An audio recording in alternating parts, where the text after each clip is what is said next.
Ikalawang araw na ng state visit sa Brunei ni Pangulong Bongbong Marcos. At para sa latest doon, may unang balita live mula sa Bandar Seri, Begawan. Sa Brunei, si Sandra Aguinaldo. Sandra? Assalamualaikum sa inyo dyan, Igan. At narito po tayo sa Brunei at alam nyo, isa sa mga dokumentong nilagdaan dito ng Pilipinas at Brunei ay yung Memorandum of Understanding kaugnay sa turismo na inaasahan daw na makapagpaparami ng turista sa Pilipinas at sa Brunei. Ayon po sa Department of Tourism ay magtutulungan ang Pilipinas at Brunei para makahikayat ng mga turista sa dalawang bansa. Sa panig po ng Pilipinas, ang naisa na mangyari ay mas marami pa na mga turista mula sa Brunei ang bumisita sa ating bansa. Dahil bagamat wala pang kalahating milyon, Igan yung kanilang populasyon, marami daw ditong mga mamamayan na kayang gumastos ng malaki sa kanilang pamamasyal. Noon pong 2023 ay nasa mahigit 6,000 bisita mula sa Brunei ang bumisita sa Pilipinas at sa paniwala ng gobyerno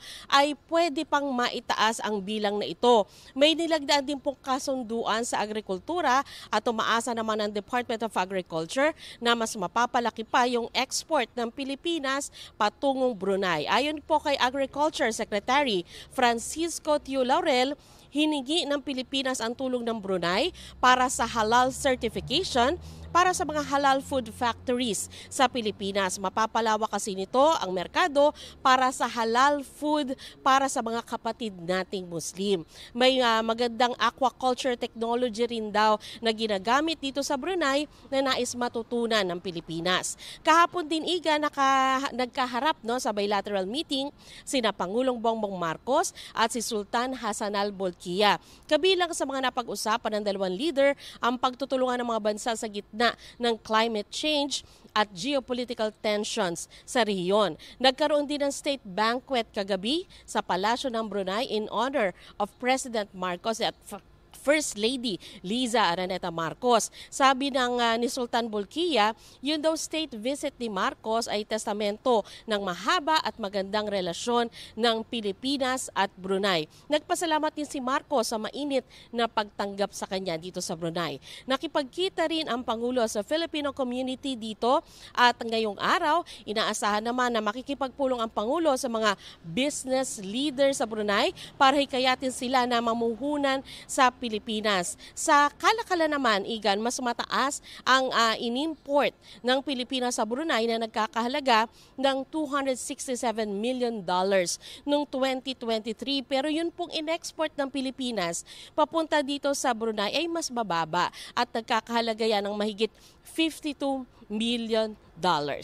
Igan, yan muna ang pinakahuling ulat mula dito sa Brunei at alam mo, siya po ay inaasahan na lilipad na patungong Singapore mamaya matapos makapulong ang mga negosyante. Igan?